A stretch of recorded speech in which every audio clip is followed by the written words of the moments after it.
Okay, the Toughness Maximizer.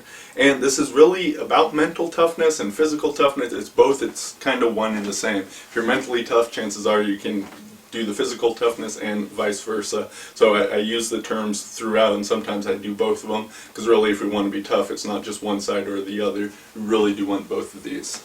The induction in this hypnosis starts with a small exercise. I didn't go in a lot of detail. There's a lot more you can do about foregrounding and backgrounding.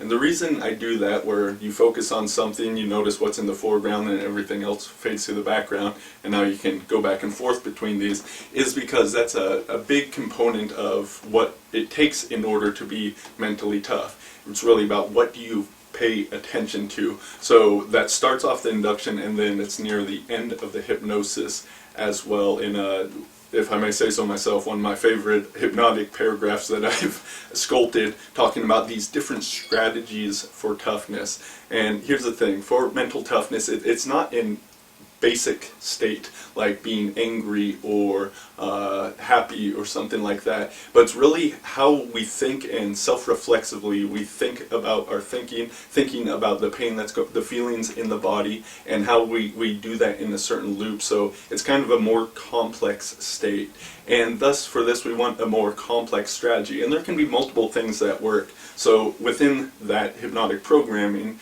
you have a couple different options, and you'll hear those as you listen to this, and you can try them out and see what works for you. And really, by delivering it in this way, it's going to help build in those strategies for you so that they become apparent. And of course, this is done with anchoring as well, so you'll find that these same sort of terms are coming to mind as you're actually doing the tough activities that you are working to do. Earlier process in this has us accessing past times of mental toughness, because we've all had times when we were tough before. Even if you don't have like a great idea of it, you start with where you're at. You start with examples you do have of you being mentally tough, and that's going to be your building point, your starting point, in which you build from there. And then we have multiple experiences like that, and in fact an entire database that I talk about in the hypnosis. And really this database describes the quality of being mentally tough, as well as we have databases like this for other things that we think we are as well, right? So if you're a nice person, you have a database about being nice.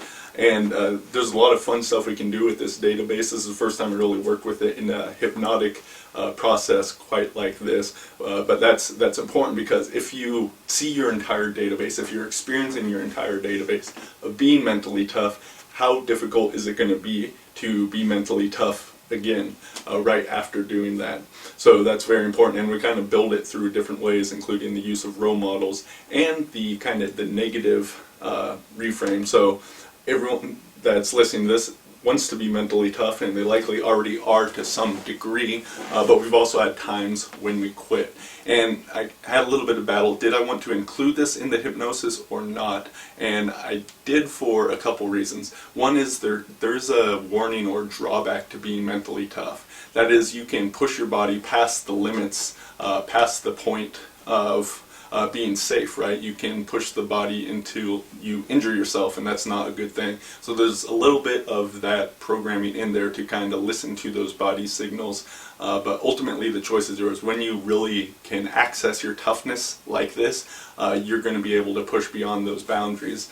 So talking about things like anesthesia, where you're not feeling pain, you can actually shut those signals down. So using this mental toughness track does come with a warning. So I wanted to address quitting in there. There's a time to quit, and quitting isn't necessarily a bad thing, but even if you do quit, you can learn from it, and this can help you to bounce back and become tougher than before. So that is in there.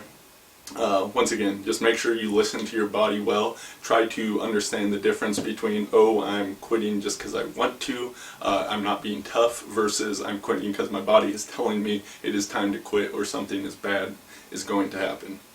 So what is the best way to use this track? Ideally, right before you do any sort of workout where this mental toughness is required. It's really going to set you up well in order to do that.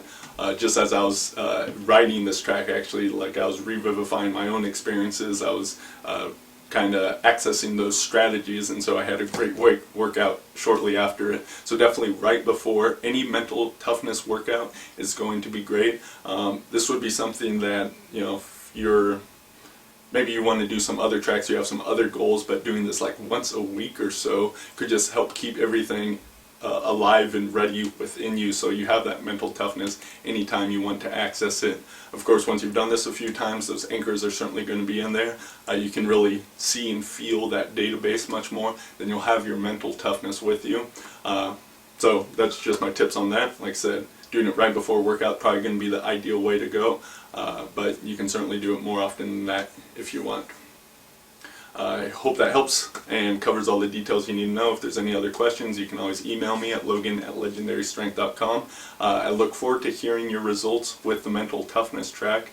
Like I said, be smart about using this because it is powerful stuff. If you're mentally tough, you can do some stupid things, so we don't want to push to that boundary, but we do want to be able to use it smartly and safely as well.